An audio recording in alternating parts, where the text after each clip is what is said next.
Welcome, welcome everyone. Hello. Give me a thumbs up if you can hear me okay, loud and clear. Awesome. So good to see so many faces. Wow. So many people. Please type in the chat box where you're coming in from if you want to. Would love to know. And if you are a root cause therapy student or you're interested in root cause therapy, let me know as well. And I can see Deb. Hi, Deb. Serena. Good to see you. Januta. Good to see you. Some familiar faces. That's lovely. Lovely. Wollongong, life coach. A few people coming in from the US, Arizona, New Zealand. I'm on the peninsula as well. Love it. Alberta, Canada. Amazing. Whew. Interested in root cause. Love it. Amazing. So as we're just welcoming everyone in, we've got people just coming in at the moment.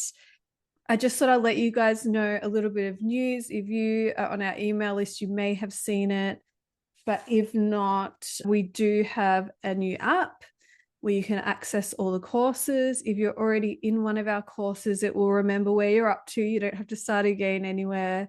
You can access our podcasts, our blogs, our free courses, the community. So if you go to the app store, so in both app stores, and just type in the Center for Healing, and you'll see our white pyramid logo. Use Android, yay. If you have been using the Kajabi app, which is our platform, you don't need to use that anymore. If you don't want to, you can keep using that if you like it. But this replaces that. I'll just put the link in there to make it easier for some of you. Yay, 70 people already. So cool. Awesome. All right. I think pretty much nearly everyone is in. I love how easy it is to see what support calls are on and the latest news. Yeah. I know that can be all over the place sometimes, Deb, can't it? Yeah, we'll definitely continue to streamline that and make it easier. I'm just training Ryan on how to use the new community area because it's new for him. So we'll get there in that too. That's going to be even better. Amazing. All right. Canada, welcome. Love it. Okay, so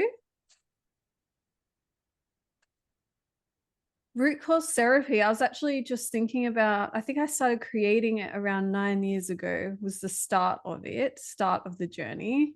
So next year will be the 10-year anniversary of birthing it. And for those of you that don't know the story, where it came from for me was really learning incredible transformative modalities. But when I booked my first client and I sat down, I was like, how exactly do I run this session? Has anyone else felt like that? You've done a training, but there was no step-by-step way of like bringing in those transformative methods into a really good flow in a session.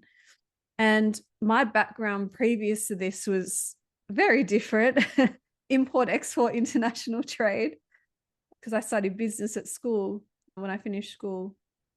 But for me, I'm like, I need some tangibility and I need to know how to run this really effectively. And I don't want to feel like it's just random questions or going around in circles, or maybe I'm jumping them into a deep transformative moment too quickly. I feel like I want to see the whole picture of what I'm about to take someone through. And then not only that, I wanted to go in the next session and the next session, how do we prioritize what we should be working on based on the client's intention? Because as we all know, clients can go into story, which is wonderful and it's healing in itself to talk and let it out. But sometimes it's going around in circles. And what we don't realize often is that it's their protective parts, their coping mechanisms that are going on about the story that is actually happening in the present moment. And for those of you that have done any kind of deep therapy work, deeper work than talk therapy, there's usually something more underneath that, right? You either get a sense of it, or you're like, this pattern has been continuing for many years. They're like, oh, it's happened before, but they're projecting, oh, it's no, but I want to sort out what's happening now. And if they get stuck in the story of now, you're playing on the surface. Yeah, why am I attracting such and such? And with the internet, so many more people are aware of their patterns and they're coming to us. I need to heal my trauma. I need to heal my patterns. Why does this keep happening? So with that, I'm like, how do I create a way and a system to actually make sure that we're working on what we need to work on, make sure that I'm getting the full picture, and making sure that we're tracking what's happening from session to session and helping them to see what's shifting and prioritizing what's the next layer we can work on. Because I feel like for me, healing work can be quite intangible. Healing work, and for any of you that just do energy healing work, it's like sometimes we don't even have words for the change, or sometimes we don't even notice the change until 3 to 6 months down the track when we come into the same situation, but somehow we approach it differently. I wanted people to get a sense of they were getting a lot out of a session. I wanted people to see, make the healing work, the intangible healing energetic work more tangible. And so they can see that it's working and it's helping and that we're helping them. And then we know that we're efficiently helping them in the best way possible. So that's where it was born. And originally I studied NLP and timeline therapy. And sorry for anyone, I'm repeating my story, but I'll just make sure everyone's with me. Oh, we got quite a few more people in here now that I didn't realize. Just mute everyone. So when I initially studied those methods, and I was swapping a lot of sessions and learning, I got to the point where I stopped feeling my body. And the whole reason why I came into this work is I was so disconnected from my body. I was having very toxic relationships. I had addictions. I had so much going on. And so when I started to disconnect from my body even more and feel numb, I was like, something's wrong here. Like, I feel like the methods are transformative and amazing, but something is wrong here. Like, I can't feel joy either. I can't feel happiness either. Yes, I can't feel my pain, but I can't feel anything. And that didn't seem right. And that's when I started to dive into the world of somatic work, of inner child healing, emotions, realizing that we actually need all the emotions, like NLP that says we don't need the negative emotions. Oh my goodness. So it really needed an update, and it really needed the somatic work included. So this is many years ago. That now somatic work is huge. We were doing it from, I would say, yeah, I started diving into it in 2015. Somatic work. I was working with a shaman. I was working with all different kinds of modality. I was learning. I was like, something's missing here. Something's missing. So as the modality started to come together and the shift started to come together, and this testing sheet that it's the core of root cause therapy, what I was saying, we can track what's going on in sessions. That was born as well out of the need for some kind of data, for lack of a better term, for some kind of way to know what we're doing with our clients and to easily create a flow of a session so we're not guessing, right? So for some of you might be like, what are you talking about? So I'll see if I can share my screen here and show you this sheet.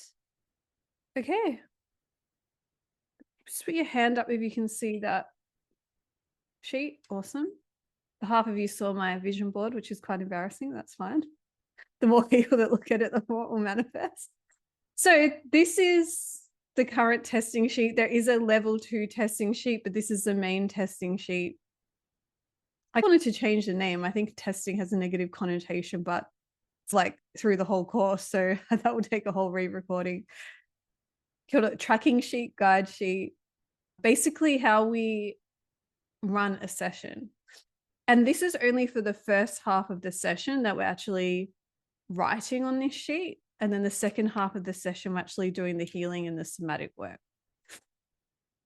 So when we opened up our healing center, we had, I think it was 3 or 4 people working full time for us because we were so busy delivering these sessions for people with mental health and addictions.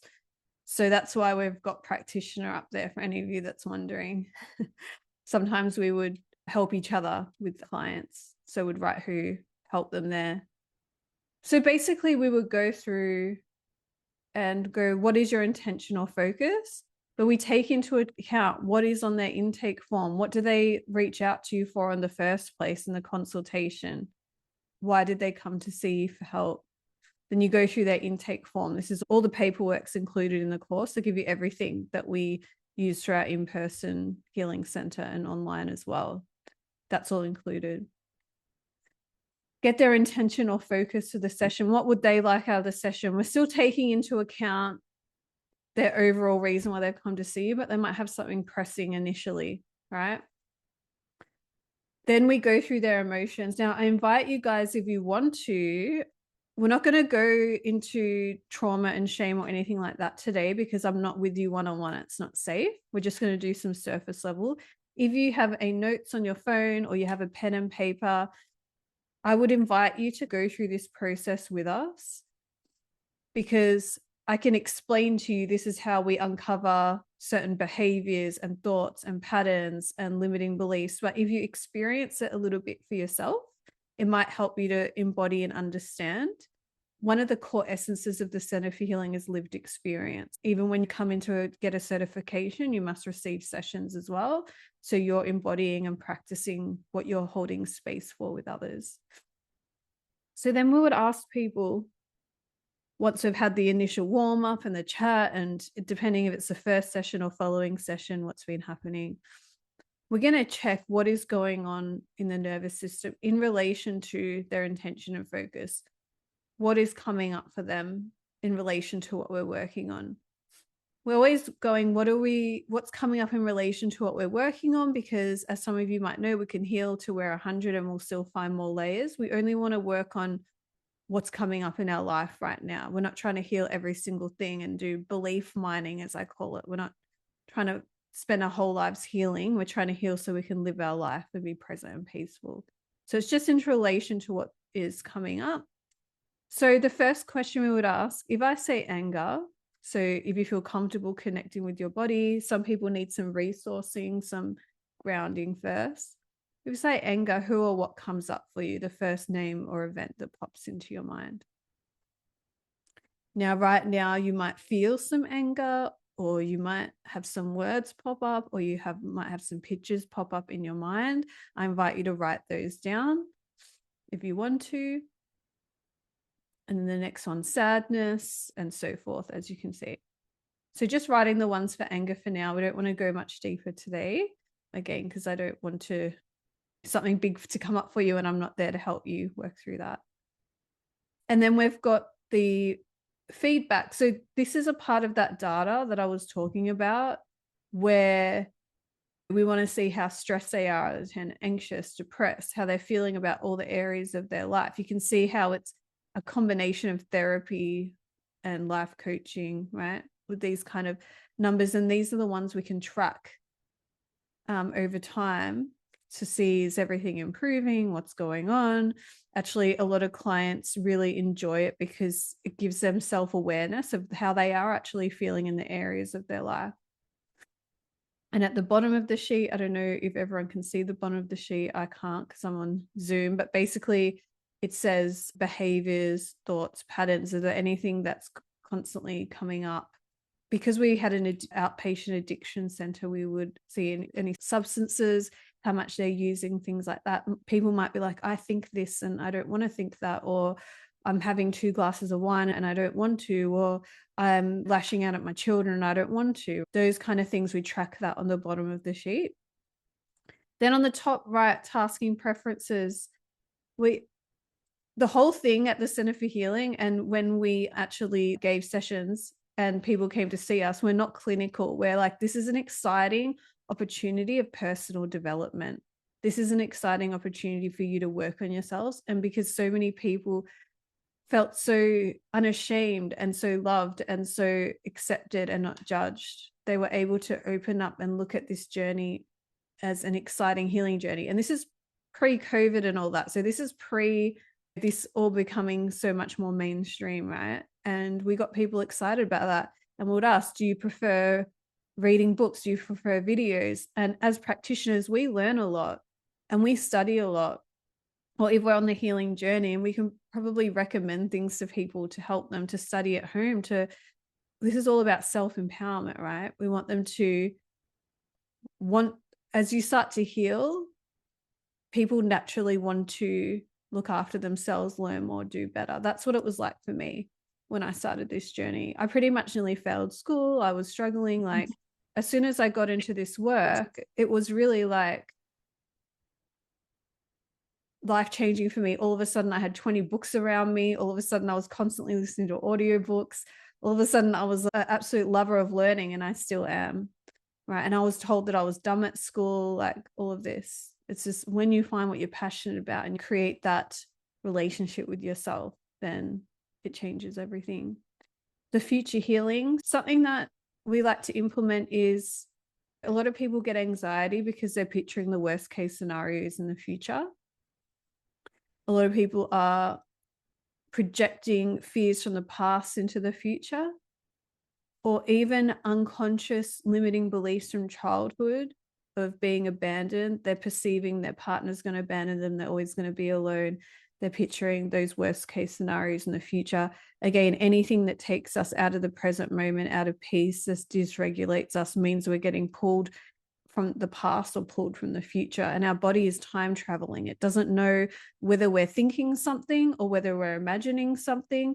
If we're having the emotions and experience now, the body thinks it's happening now, and it reacts in the now, and it takes us away from our peace in the present moment. So by doing this work, by healing the past and healing the future, we're unhooking all of these hooks that pull us all the way back in the past or bring us anxiety in the future. So what I was taught initially was get someone to create a goal and put it in their future. Again, I was like, something is off about this, because what if their goal is based on their ego and their limiting beliefs? They're just trying to fulfill a hole that's never going to get filled.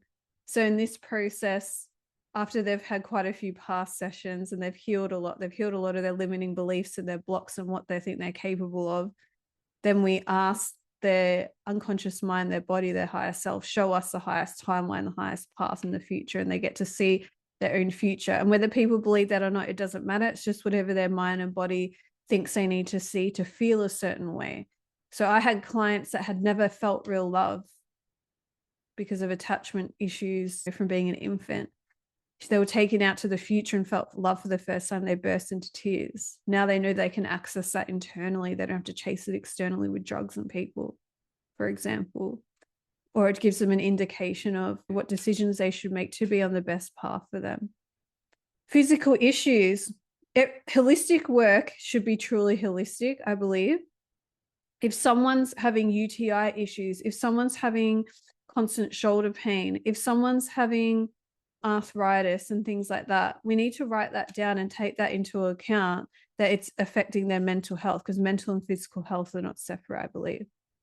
And so when we're writing these down and taking these into account, yes, we can work on them directly. I've had clients where I'm like, take us to where this knee pain's coming from. They went to when they were 12 and they were playing footy and they got injured, hurt in the knee, and then they're in their 30s now and they still have this knee pain because they haven't resolved the trauma that happened and the embarrassment that happened and how their parents looked at them when it happened. And so the emotions were still holding the pain in the fascia, in the muscles. So once we release that trauma itself and that memory, it released from there and the emotions left. But coincidentally, we could just do a whole bunch of healing on these limiting beliefs and traumas and emotions, and people's physical issues naturally dissipate. Because I believe that the last manifestation of physical issues is suppressed and trapped emotions that we've been pushing down and pushing away for years. And the body eventually is, we need to freaking get rid of these, and it manifests as disease, unease, and physical pain as its last hurrah of, please, you need to look at this. And that's why it becomes quite miraculous that these issues just start to dissipate on their own. And you can see here, I don't have anything written about like labels, ADHD and all of that, which you can write at the bottom of the sheet. When people came in for mental health and addiction, we did the same work, the same healing work, and all of them improved. So it's very individual. We get all these labels and these symptoms, but at the end of the day, we all have these core wounds and needs, right? And that's how we go in here to the limiting beliefs. So we can have a bit of fun with this. These are core beliefs. I actually have 2 other sheets that come with the course, which are relationship, health, money, and business beliefs, particularly for practitioners. So this is just the core beliefs, and also have trainings on how to make custom beliefs for your clients' particular needs. And then there's protocols for particular things like depression, anxiety, physical issues, all of that. These are the core ones. So I am alone, I'm not good enough, it's not safe to be me, it's not safe to relax, etc. Now, these are usually created ages 0 to 7, from about 3 to 4 months in the womb, but they can happen generationally, genealogically. There is like scientific evidence that traumas get passed down in the DNA. If you want to look at the cherry blossom study that they did with mice, that's something you can write down and look at later. But also, if you're spiritual, there's past lives, or anyone that doesn't believe in past lives. It's like our body makes a dream to help us process what we need to process. But in these moments of trauma, we create strong beliefs about ourselves and the world, right? In these moments of dysregulation and strong emotions, it burns beliefs into us. And we carry those until we heal them. We can carry them for the rest of our lives. The one they like to say is, I am alone. Maybe we lost our mum at the shops at 3 years old, like we've run off or whatever. And, you know, we feel abandoned, alone. We can't find them. We start crying. Maybe someone's not there to soothe us. That's some kind of trauma, right? Because we don't have someone to process how we're feeling. And because we rely on our caregivers for survival, if we feel like we've lost them, we're not there, we've been abandoned, then we might create the belief that I am alone. And then every time growing up, when we're alone, we get anxious. Like even when we go into our 20s, our 30s, our 40s, we don't like to be alone. It's very uncomfortable. We want someone there. Maybe we regress into almost a toddler and get upset when we feel abandoned or alone, right? This is how these beliefs are so core and can play out. So what we do here with clients is we actually do muscle testing. I'm not a kinesiologist, so we just do a basic muscle testing that can be done in person or online. And this is, again, another way to track is what we're doing actually working? Is it healing? Is it, what do we prioritize in each session? So I'll just stop the screen for a moment. Does anyone want to actually try this? Do you want to stand up and see what limiting beliefs that you might have? Yeah, Alexis is down. Yep. I mean, there's a few people. If you don't want to, you actually don't have to. You can just watch. I probably didn't wear the right pants. I'm doing the whole working from home with my blazer and my tracksuit pants, so that's fine. Business upstairs, lounge downstairs. Okay, the whole premise of muscle testing is, for those of you that might have done kinesiology, is if you push your arm down, you hold your arm and your muscles hold strong, it means it's a positive or a yes in your body, in your subconscious and unconscious. If you press down on your muscles and it's a weak response, then it's a no. Your muscles have gone weak and it's a negative. That's why they've gone weak. So if you to push your arm and say, if I'll say my name is Melissa because it's Melissa, my muscles holding. If I say my name is Peter, it's not happening. It's gone weak because my name isn't Peter. So the way that we do it is actually standing up and doing a sway test. I find it just much simpler and easier. The client can actually feel it for themselves, which I'd love for you guys to experience. So I'm just going to stand up and give you a little demo. And if you guys want to follow along, you can. So you just stand up like this. And this is how I do it with clients so I can see them moving back or forward. And if I say I am a female, my body is tensing up and it tends to move forward. And then if I say I am a male, so I am a male, because I'm not a male, my muscles have gone weak and I sway back a little bit. If you want, you can do it sitting on your chair, but it is actually better if you stand up. You can feel it better. Awesome. Junie's getting in on it. Love it. It's good to have an intention, but we'll go through anyway. So we've got Carolyn standing up. Awesome. Okay. Lovely. All right. So deep breath and relax. Grounding. Okay. So can you say my name is and say your name? Awesome. And then can you say my name is and say not your name?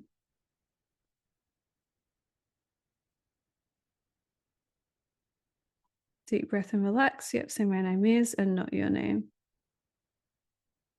Yep. So good to see like a whole bunch of you doing it on the screen. I'm just used to like one person. It's great. Awesome. So I'm going to ask just for a few limiting beliefs. Again, we don't want to dig too deep today because I'm not there to support you. But if something comes up, please reach out to whoever you work with, or you can go on our practitioner directory if you want some help. And sorry, I haven't been looking at the chat. I will, after this, go back and look at that to answer any questions. So deep breath and relax. Okay, good. Can you say either in your head or out loud is better? Can you say, I am alone?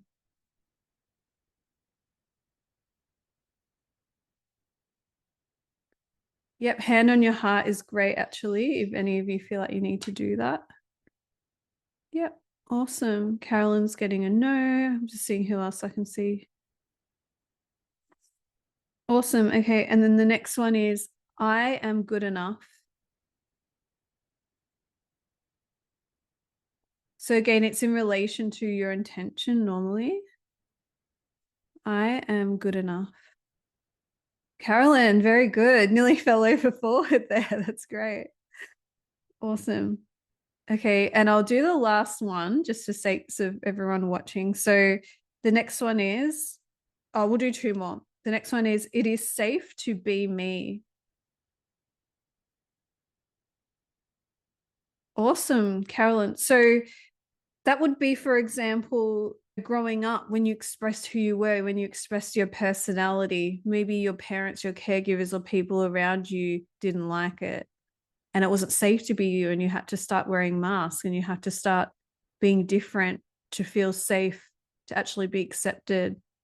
And we take that into adulthood where we don't feel like it's safe to be fully authentic, fully ourselves, for example. Okay, the next one, maybe I should muscle test this one. This comes up for me. It is safe for me to relax. It is safe for me to relax. Januta, yeah, I'm working on that too. Caroline, you've been doing a lot of work, so you're good. Yeah, thumbs up. It is safe for me to relax. You know, this can come from, again, us growing up or even generationally. It's if you were lying on the couch and relaxing, your parents like, get up, go do something, like, for example, and you felt shamed or guilty. Now, every time that you lay down and sit and try to relax, you get fidgety, you can't do it, you think of 10 things that you need to do. Now, can you imagine when we had clients coming in with this and they had addictions to amphetamines and things like that? Perfect. It stops them from relaxing. They get to feel safe because they're doing stuff all the time. They don't feel like they're going to get in trouble and yelled at, for example, or that something bad's going to happen if they go to relax. Okay, I'll invite you guys to sit back down. Thank you so much. That was wonderful. So what we do is we actually mark on the testing sheet, we actually mark those beliefs. Some of them we need to work on, some of them we don't. We go through and check them all in the first session. Then in the next session, we are checking them, only the ones that need to be worked on, we're checking those. And every session they get less and less. And every session those numbers get better and better. And then every session, even the emotional baggage that we're carrying and the triggers get lesser and lesser. And then people naturally know what to do to improve their life. People naturally start to do better, look after themselves better, have less patterns, have more self-awareness. So I'm going to share my iPad. So just bear with me while I get that set up, because I want to show you guys something. Oh, it's not really going to let me share. Damn it. Okay. That's fine. I'm going to have to explain it with my hands. So now it's like we've discovered all of this. We've got all the data in front of us. Maybe by this point, it might be like 45 minutes into the session, an hour into the session where we've got to this point. Now we're like, let's say to a client, let's start healing them. They might be like, how do we start healing all this stuff that's come up for me and all these limiting beliefs and traumas that I need to work on?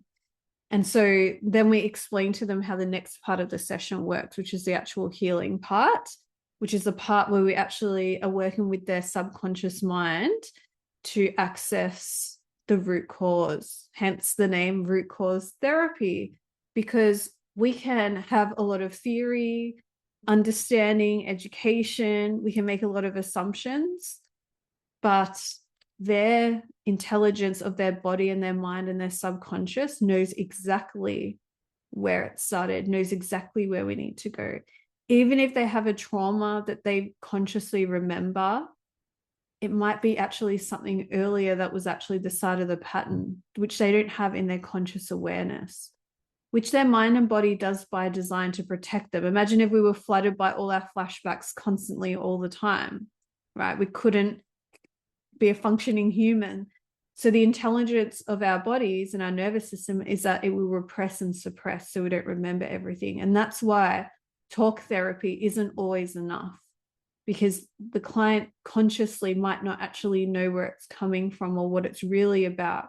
So you might resolve some surface level stuff, just like the roots of a plant, if we don't, or a weed, I should say, if we're just cutting off the leaves and cutting off the top, what is it going to do?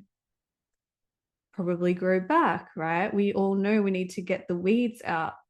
And so in a safe space, and if we ask the right questions, or we have a script and everything, if we ask the right questions and get them in a certain state, and it's not very deep, they're still consciously aware, awake, everything, they're still in control. But we get them into a space where they can actually go back and go right to the root and work on the actual root. And what that does is we are the co-pilot, we're the facilitator, we're the guide to help them to connect the conscious with the unconscious and the subconscious. We've got the conscious, subconscious, which is just underneath our awareness. So things we're aware of, things we get flashbacks, we're aware of our patterns, we're aware of some of our behaviors that we don't like. And then the unconscious, where all these repressed and suppressed root causes are, right? Some of our personality traits, some of our behaviors, some of our patterns, what we allow, the boundaries we don't have, they're all lurking in the shadows of the unconscious. So we actually open the doorway for the conscious mind to actually shine the light even past the subconscious and into the unconscious and directly where we need to go to shift that whole pattern. So even for things like CPTSD, where there's been recurring PTSD, the beauty of the work that we do is that they don't have to go to every bad event or recall in every session or even do EMDR and desensitize. We can actually go into the actual original event, wherever that is, whether it's generational, whether it was in the womb and we've taken on our mum's cortisol and hormones and her beliefs when, she was emotional, generational, maternal or paternal. Right, we actually go to where that actual belief started, or where those actual traumas started, that pattern started. And we actually help them to somatically heal with the light of their consciousness there, somatically heal and release the emotions that are trapped there. So we're not reframing, which is what I was originally taught, which why I went numb and I disconnected even more from my body, which isn't healing. Healing is bringing all the parts in together and being embodied in your body, integrating. So actually processing whatever was stopped at the time. The reason why we have a trauma is because the emotions, we didn't have the capacity, we didn't feel safe enough to actually fully process and release and let the emotions move through us. They should take about 90 seconds to move through us, and all emotions are welcome. They're all feedback, right? But when they get stopped, so when we're a toddler and we're screaming and we're told to shut up, or we're really upset about something and we weren't soothed because we don't know how to self-soothe when we're a child, we rely on our carer's nervous system and their capacity to soothe us. That's how we learn how to self-soothe, right? When that happens, then we can actually process and release it. We can move through it. But if that wasn't available, it gets stuck in our body. And what happens is by the time we're an adult, and we particularly feel it when we go through developmental changes, like when we're a teenager, when we're perimenopause and menopause, it all, even as women just before our periods, it all comes up, right? Everything we've suppressed. And what's happening is we get so tired because there's so many unfinished loops running in the background of stresses we're still holding in our jaws, in our shoulders, in our fascia, in our hips. The body keeps the score. It's actually true. It's all still there. And that's why when you take someone through a root cause therapy process, their unconscious mind, their higher self, their body is so excited. It will take you right there. It's like, finally, I can resolve this. I'm sick of coping with it and trying to make my life small so I don't get triggered, right? So we go back and we actually help them. We be that person, that co-regulation, so they can actually finish and release it. So when we're getting triggered as a 45-year-old, we're not acting like a 10-year-old because we've regressed back because we've got a trigger from that time. We actually get to emotionally mature. And then on top of that, we actually get to reparent our inner children if there's inner children involved, or take our inner child out of an unsafe experience. So there's so many things we can do there. And I'm not going to take you through a demo. You can access a demo if you message us, message the team, or you go on our root cause therapy page and there's a webinar that you can watch where you can get access to it as well. All feelings are welcome and we need all the emotions. And that's why I created this, because a lot of NLP and things like that said we don't need negative emotions. I think we need all the emotions. The issue is when they all get suppressed and built up, and then we get really emotional and we explode, and they manifest into physical issues. They're the ones that aren't helpful.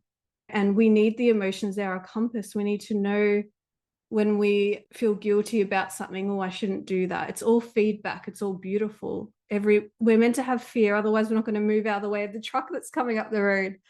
We need all of them. Thanks, Deb. I will get you to jump in anyway, because I'd love you to share.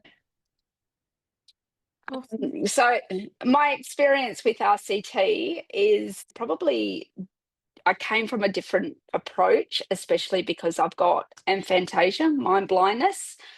And so for those that don't know, generally mind blindness is that you can't see visuals. So if someone says, describe an apple, I can't see any image. And then I realized you've either got to have a head injury or complex trauma. So I went to root cause without knowing anything about the modality. And I've shared this with before, I'm actually Christian. So when I first went into this space, I've just felt, oh my goodness, what have I signed up for? What am I doing? But it is so good that we sometimes we're given opportunities. And I think that's the thing with root cause is it awakens and helps you identify these beliefs or these patterns. See, I've had this belief that these kind of modalities weren't supportive or weren't conducive to my faith, where it was quite the opposite, that I feel like you can't have a faith without going into the subconscious to discern truth. And for myself particularly, as I mentioned, I've had a lot of trauma in my life. I always have led it to one particular moment, and I'll never forget my first root cause session. it awoke so much because what I identified as the trauma itself, it wasn't. It was something way previous, but that's why that trauma became more significant because I'd already formed a belief, a pattern, or a fear based on something that I was too young to process at the time. And I'm really fortunate that being able to come across this modality that Mel's got. And the best thing I can say is learning to let go of what no longer serves can only not only enhance our own life, but the way that we interact with others as well. Awesome. Thank you so much, Deb. That's so beautiful. And Deb did do a beautiful video in our community because each of the courses has a community of she's because we do offer the weekly live Q&A calls. So even though it's a self-paced online course, you can ask questions under each lesson, but also it's beautifully led by people that you can jump on a call every week and share what's going on. And we've had people that have been with us for years and years, 4 or 5 years, and they still jump on, this happened with the client, what do I do? Or people just started, I don't understand this part of the course.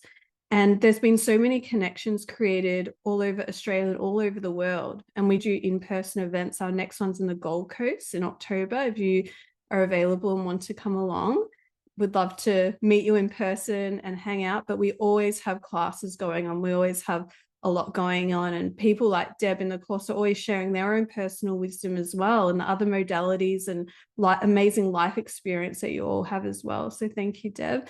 And I'm going to ask Julie to jump on as well, because Julie actually hosts some of our calls. Hello, Julie. Hello, everybody. Welcome to the party here and learning all about root cause therapy. For me, I started in solution focused wellness coaching work where it's very talk oriented, but oriented away from the problem and more toward the solution. But it didn't address one of the most fundamental pieces of what root cause therapy and one of the other modalities, embodiment processing, talks about, and that's feeling the emotions somatically, getting to that sensation of anger, sadness, fear, whatever it is that you're feeling. And for me personally, it really helped me understand that at times we do need to express those emotions, right, Mel? Yeah. Suppressing that isn't good. And oftentimes, how many times did we hear as children, I don't want to hear you crying, go to your room. Don't do that temper tantrum, get out of here. And it's just shutting down those emotions. Now, granted, having a meltdown in the middle of the grocery store is probably not the best place, but it also teaches us how to express those emotions in a constructive and healthy way without shutting them down. And for me personally, that was really helpful because it was, oh, you show a sign of weakness if you show any kind of emotion. No, I'm human. And even though I do this work, I'm human. And so we bring our humanness to the table. And the results I've seen with many of my clients has just been amazing, primarily because they are empowered in this process. It's not just, here's a coping mechanism, here's a tool, it's no, as Mel said, I'm in the passenger seat along with my client. I'm not driving the client. I'm not the expert. They are the experts of themselves. So I think that's really critically important. And one of the other things I will keep shouting out, this community of the Center for Healing is incredibly supportive of its practitioners and students, incredibly. And I've been in a number of other professional groups, and I have not seen the same level of generosity of information, generosity of support, and camaraderie amongst our community. And I think the other most important thing is the encouragement for us to continue to receive and exchange sessions with one another, even though we're fully certified and may have been doing this for years. It's important that we help maintain our own mental health as well. So thank you. And I hope we can move forward in a way that we support each other. And for those who may have struggled with a little bit of the chat, however we can help you, then we're here to do that. Thank you, Julie. Thank you so much. So beautiful. And I love that, yeah, we are blessed to have people like you in the community and so grateful. And we do have practitioners all over the world. We've got these calls in different time zones, so everyone is able to jump on at a reasonable time and hour in your own country. And as you said, the other modalities like embodied processing and trauma-informed manifestation and all of those. A lot of people end up doing a whole bunch of them, but you get the same support, you get the same access, you get the beautiful community that comes along with it. But if you guys have any questions, or I think we have some other students, if any of you want to share. I don't know if Serena, you felt to share if you want to. I just see there. Hello. Yes, happy to. Hi, Melissa. Welcome. I saw a comment in the chat that I really resonate with, and that's for those of us who are in our heads a lot. And if we've been culturally conditioned to prioritize anything that's logical, black and white, it has to be correct, it has to be accurate, it has to be proven, and it's the right path.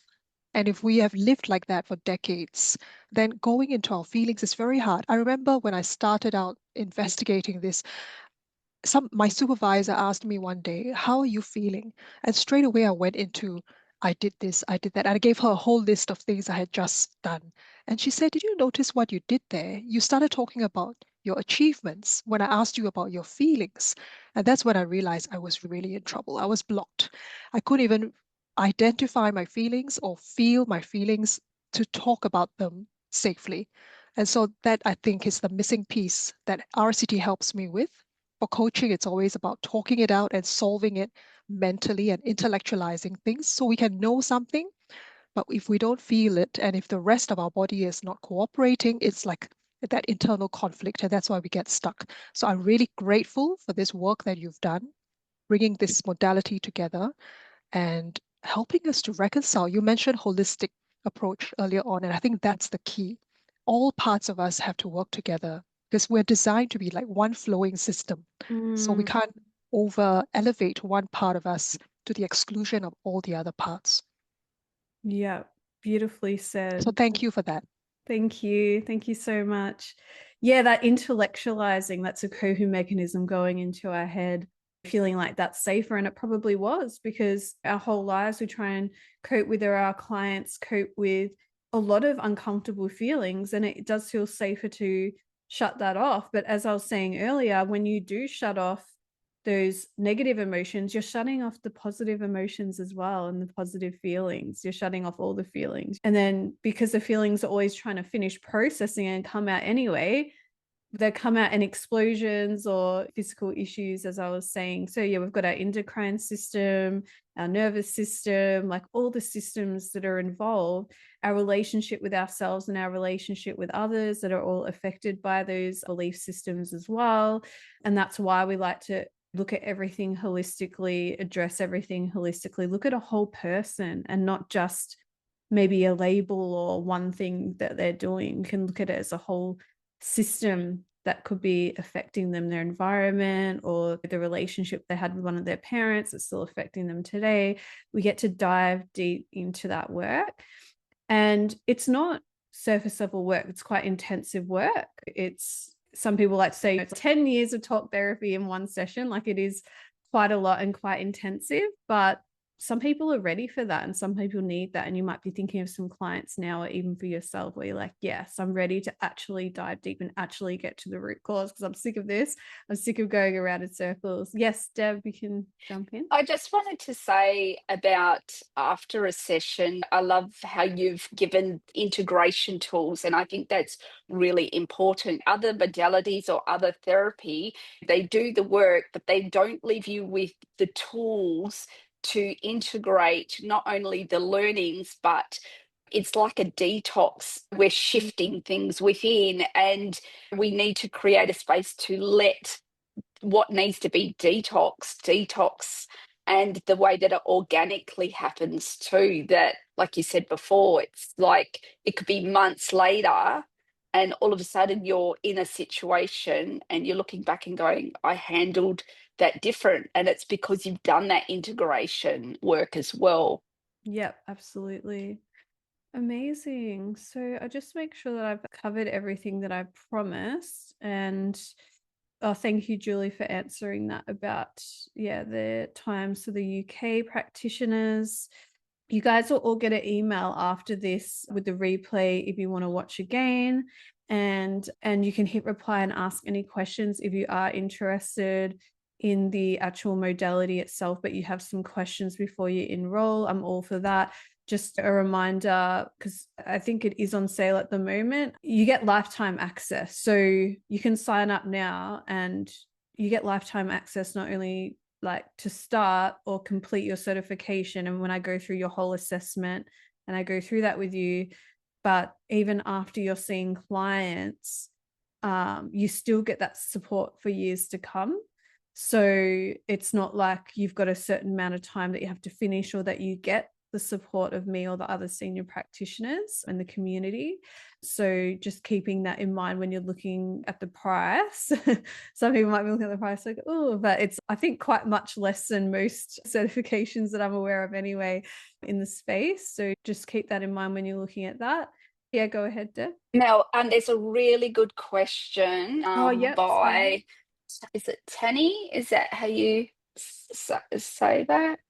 Yeah, I think this would be really good to elaborate on, because I think that's what a lot of people, before doing the work, they're a bit afraid of going to do a session because they're thinking that everything's going to surface, forgetting that the idea of the subconscious, it will only show what you need to see when you're ready to see it, and the layers. So do you want to explain? Yes, thank you. I've got it. So yeah, as Deb was saying, because we're letting their body and their unconscious mind actually lead and we're just guiding them, they will only go to what feels safe for them to work on. And that's why we have the testing sheet, because they may know of, say, a sexual trauma. They may know of something big coming up, or there might be something repressed that's not ready to come up, but it's willing to work on some other things for now, some more surface level things, for them to feel that shift and feel that positive energy afterwards and the change in their thoughts and their behaviors.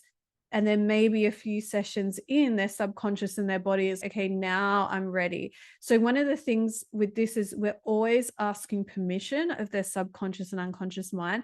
And sometimes it says no. We might ask, is it okay to work on the belief that I fear punishment? And as a practitioner, we're probably like expecting them to say yes. Sometimes their subconscious will say, no, it's not okay. And the beauty with the testing sheet is that's fine, because we've marked other ones that we can work on, and we can work on those. And their body, their nervous system might have more capacity to hold space for the bigger ones, the bigger traumas that come up later. So to encourage them to do RCT, I'm not always about talking people into doing things. The way that I do things is you do it through inspiration. You do the work, you get sessions, you talk about it, and then they might be like one day, yeah, I'm really interested. Actually, I can see a big change in you. I've heard about the changes in your clients. Then they come to you. We're not like forcing people or try to talk them into it as such. But if they're open to it, you can explain to them that we hold all this baggage that weighs us down. We don't even know why half the time we're feeling a certain way. And this process allows you to find out why and actually start releasing it. So your baseline of how you feel day to day can actually start to feel better naturally. That's how we would help people with addictions. Is we didn't tell them to stop using, we didn't tell them to be abstinent or anything like that. We're like, you are naturally going to feel better, and it will get you to the point of where the drugs or the substance or the behavior was getting you to, because you didn't know how to access that naturally. By releasing those flashbacks, those triggers, those traumas, those emotions, your baseline goes up to where the coping mechanism was taking you.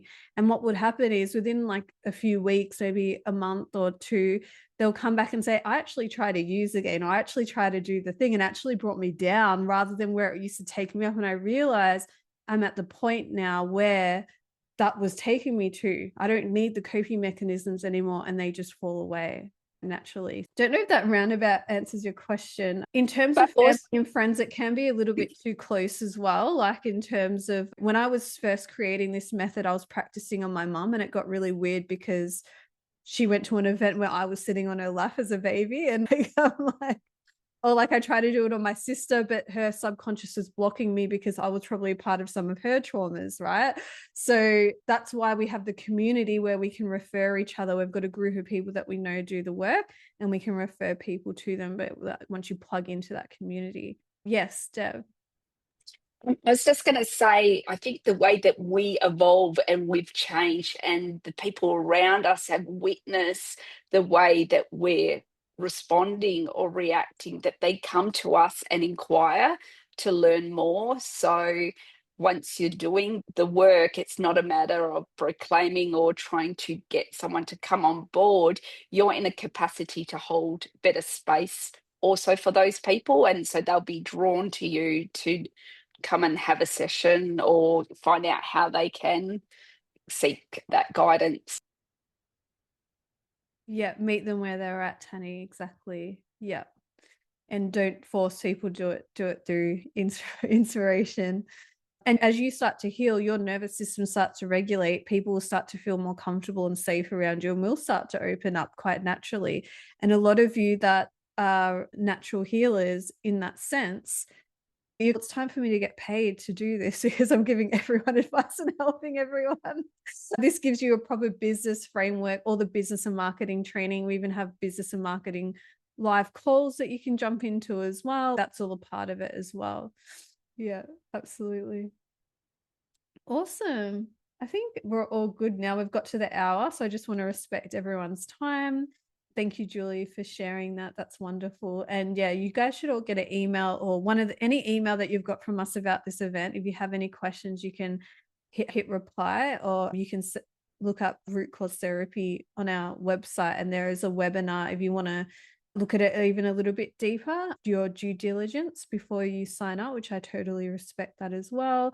And if you've just come, and I hope you've got something out of it, if you've just come along and you're not planning on signing up, that's 100% fine as well. That's always the approach that we have. As long as something shifted for you, you had a realization, that's all that we can ask for. It's been beautiful. Can you send us a webinar link? Yes, I can. So I'll send you the page that it's on. Yeah, I posted it too. Oh, you did? Thank you so much. The mini course one. Yeah, awesome. Learning about I'll just do this page as well. Do you have to be a practitioner or something with you guys? I'm on my own healing process. No, you don't have to be a practitioner, just as long as you like have this feeling that you know you're meant to help other people. So the course is for beginners, but also we have psychologists and counselors in there. So we've got a mix of people in there. The way that I train is very different to most courses. I do very practical step by step. This is what you do next. This is what you do next. It's not a whole bunch of theory, because I believe the wisdom unfolds as you hold this space and follow the process. Your intuition can come through as well. I think most people enjoy the training. Would you say it's not, oh, I have to do the training? It's, oh, I can't wait to do the next module or whatever. That's usually the feedback that we get. I trained in a way that I'm like, just give me the steps. Just give me the damn steps. What do I do? Yeah. Yes, thank you, everyone. Thank you for holding space for me as well, and to my beautiful practitioners coming here to support Serena, Deb, and Julie. Love you guys.